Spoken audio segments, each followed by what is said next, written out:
سلامونه دوستانو، په دې لایق روغ جوړ به وي دوستان. دا تاسو ته ښکاره معلومه ده فیکس پای ټوکن یا هم فیکسل ور ایرډراپ چې دا هغه لانچ شو، لیست شو په بای بیټ بیټ ګیټ او میکس غټ صرافیانو کې لیست شو، لا هم مخ پر وړاندې روان دی. که څه هم دوستان دلته تاسو ته ښکاري قیمت په اوسه کې ډېر ټیټ و، خو زما قیمت ډېر په لوړ پورته روان دی. دلته تاسو ته ښکاري اولنی قیمت یې 0.0019 و او همدارنګه اوسنی قیمت یې 0.19 ته لوړ شوی دی. څه وخت مخکې قیمت 0.9 ته لوړ شوی، 0.09 ته لوړ شوی و. نو په دې مطلب چې بیخي پورته روان دی. اوس سهار راهیسې ماته زیات ملګري میسیجونه کړي دي چې د دې څخه اوس څنګه موږ خپل کوین دي چې ویډرا کولی شو، خرڅولی شو او ویډرا څنګه ده، د دې شرایط څه دي. زه په دغه ویډیو کې تاسو ته پوره معلومات درکوم. که څه هم دوستانو پرون دوی د شرایط اړوند پوسټ کړی و، تاسو دلته ښکاري د یوه ورځ مخکې پرون ورځ یې په همدې مهال داسې وخت کې پوسټ وکړ چې دوی کوین لیست کېدو ته نږدې و یا نه لیست کېدو. دوی داسې وخت کې خپل پوسټ وکړ چې د زموږ ویډرا شرایط چې دي هغه په دې شکل کې دي. نو دوی ویډرا شرایط یاد کړل چې هر څوک کولی شي خپل ویډرا چې دا خپل کوین د جولای میاشتې 15 کلایم کی. نو څنګه کلم کول شي طریقه درته ښایم. او بل دا چې لومړی ویډرا چې دا 10% ده، فیکس پای ټوکن چې د 10% دوی به ترلاسه کولی شي. د لومړی راوند ویډرا چې کومه ده هغه 10% ده. خیر به هر حال د دې لنډ شرایط چې کومه دلته راټول کړي وو په خپل ټلګرام چینل کې مې تاسو ته ښودلي وو. راځم هغه دلته ښایم. ما څه وخت مخکې نن ورځ په ټلګرام کې تاسو ته پوسټ کړی و چې دغه د دوی ویډرا شرایط دي. هغه کسان چې دا شرایط پوره کړي وي هغه کولی شي خپل کوین ویډرا کړي. د دې شرایط دغه د دوی ایرډراپ کوم شرط دي. لومړی شرط دا ښودلی دی چې مقصد هغه کسان چې دوی لومړي لیول کې وي هغوی نشي کولی ایرډراپ ترلاسه کړي. دوی ویډرا شرایطو لپاره وړ نه دي. هلته به تاسو فایټ کوئ، د فایټ له مخې به تاسو خپل لیول له اول نه دوهم ته اړوئ. کله چا چې دوهم لیول اخیستی وي هغه د دې لپاره وړ دی، که اخیستی نه وي وړ نه دی. بل شرط ورسره دا ښودلی دی چې مقصد که تاسو د ویب 3 ادرس پر ځای د ایکسچینج ادرس کارولی بیا هم تاسو وړ نه یاست. یعنې زیات کسان هلته د باینانس والټ پر ځای د باینانس ایکسچینج ادرس کارولی هغه هم وړ دي. دوی هلته د یو سی ټي ERC20 ادرس غوښتلی وي، یعنې ایتریم نیټورک. نو زیات کسان کېدای شي د ایکسچینج ادرس ورکوي، هغه هم ایلیجیبل نه دي. بل دوی دا یادونه کړې ده بل پوینټ، که تاسو د ادرس د ټلګرام بوټ که تاسو ادرس په ټلګرام بوټ کې د ډیشبورډ له ادرس سره یو شان نه وي تاسو د ایرډراپ لپاره وړ نه یاست. یعنې دوی هلته یو دغه فیکسل ور ټوکن دی او بل په ډیشبورډ کې نور دي. که تاسو دغه دواړه پروفایلونه یو ډول نه وي، ادرسونه یو ډول نه وي، نو بیا هم تاسو وړ نه یاست. بل شرط پکې دا ښودلی دی مقصد دلته که تاسو خپل ټلګرام اکاونټ د ډیشبورډ له اکاونټ سره تړلی نه وي نو تاسو ایرډراپ وړ نه یاست. هلته وایي تاسو که صرف فیکسل ور کې کار کړی وي، ډیشبورډ سره مو اکاونټ لینک کړی نه وي یا هلته اکاونټ نه لرئ، بیا تاسو وړ نه یاست. او بل دی که تاسو په خپل فیکسل ور ډیشبورډ کې خپل والټ او خپل ټلګرام حساب نه وصل کړي نو تاسو د ایرډراپ لپاره وړ نه یاست. نو په ډیشبورډ کې دوی هلته یو اپشن و چې تاسو خپل ټلګرام سره لینک کولی شو. وایي چې که تاسو خپل ټلګرام لینک کړی نه وي بیا تاسو وړ نه یاستی.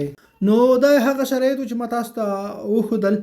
نو که څه ما پرون په دغه باندې ویډیو جوړه کړې وه، خو یو نقطه ما نه په ویډیو کې پاتې شوې، په هغې باندې اوس هم بښنه غواړم. زه خپل هم نه وم خبر چې دوی هلته ویلي چې تاسو باید یو فایټ وکړئ، دلته خپل فایټ له مخې یو لیول لوړ کړئ، دوهم لیول ته کړئ. اسانه فایټ و، خو چون کله چې زه خبر شوم هغې نه وروسته مې غوښتل د فایټ درسره کړم، فایټ طریقه زده کړم، خو د په سایډ باندې لوډ دومره زیات و چې هېڅ نه خلاصېدی. هر چا چې خلاصول ټیکنیکلي ایشو ورته وړه چې مقصد زموږ تخنیکي ټیم وخته دی هغه مشکل حل کوي، په سایډ باندې لوډ و هلته زیات. نو تخنیکي مشکل دا و چې دوی سایډ نه خلاصېده. او بل دوستانو په دې کې مقصد ډیشبورډ اکاونټ د دوی دلته که تاسو وګورئ ما خپل ډیشبورډ جوړ کړی و، هر څه کمپلیټ و. که څه هم زما ټوکن کم ښایي، زما ټوکن هم زیات دي.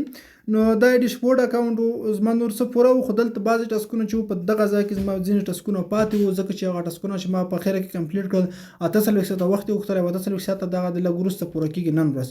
نو یو خو دوی دغه غلطي وکړه. د خپل کوین څنګه ویډرا کولی شو، راشئ دلته کلایم اپشن تاسو ته ښکاري، په دغه کلایم باندې به ورته کلیک وکړئ.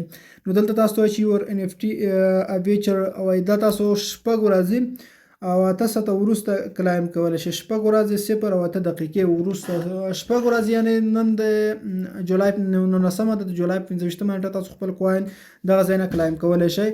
5-6 ورځې ورته پاتې دي. او دلته تاسو وګورئ کلایم یور ریوارډ فیکس پای. نو دلته تاسو ګورئ زما ټوکن چې دی بالکل 0 دي. زه خپل هم نه یم الیجیبل ځکه چې ما هغه نور ټسکونه ځینې پاتې وو او یو مې فایټ نه و کړی.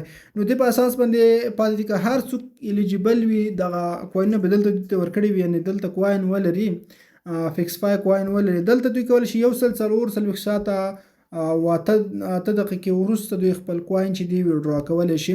کلایم کولی شي. کم والټ مو چې ورسره لینک کړی دی بالکل تاسو خپل په کلایم کلیک وکړئ ستاسو والټ ته به وډرا لاړه شي 10%. نو په دغه طریقه تاسو کولی شئ. نو وخت ورته پاتې دی 6 ورځې نور وخت پاتې دی، هغه به تاسو انتظار کوئ کله چې ترسره شي بیا تاسو کولی شئ. چون باید دوستانو له بده مرغه باید ووایم چې دوی هم د هغه په شان کار وکړ، آن چین نیټورک په شان کار وکړ. دوی کاشکې څو ورځې مخکې موږ ته ویلي وای د دې په اړه چې مقصد موږ داسې شرایط لرو. دوی داسې وخت وویل چې هلته کوینز کېدو ته ډېر کم وخت پاتې و، که څه هم ټسکونه موږ زیات پوره کړي وو خو د زیاتو ملګري پاتې وو، بل دوی په سایډ باندې لوړ زیات وو. نو بیا هم دوستانو خیر په هر حال زه دومره کیسه کې نه یم ځکه چې دغه یو فری ایرډراپ وو، دومره موږ نه څه مقصد نه مو پانګونه کړې ده نه کوم بل څه، خو فری ورکول کېده په دې اساس باندې که چېرته موږ ته ویډرا راکړه یو ورکړه که را نه کړه مشکل نه لري. 90% کوین اوس هم لا پاتې دي، یعنې 10% کوین اوس وویشل شول ډسټریبیوټ شول او دا 90% چې دا نور پاتې دي هغه به وروسته ورکول کېږي. بیا هم تاسو ته یادونه کوم ما تېره ویډیو کې تاسو ویلي وو چې تاسو دغه ته فار ټایم ورکړئ، لږ وخت صرف په ورځ کې راځئ دلته د کم کوین چې دي دغه ځای نه هغه تاسو کلایم کوئ چې ډیل درکول کېږي، دلته کوم ریوارډ درکول کېږي ډیل هغه کلایم کوئ. نور په دې کې دومره زیات کار مه کوئ چې تاسو شپه ورځ ورته لګېدلې ټپونه کوئ، نو دومره لږ کار پکې کوئ زیات نه.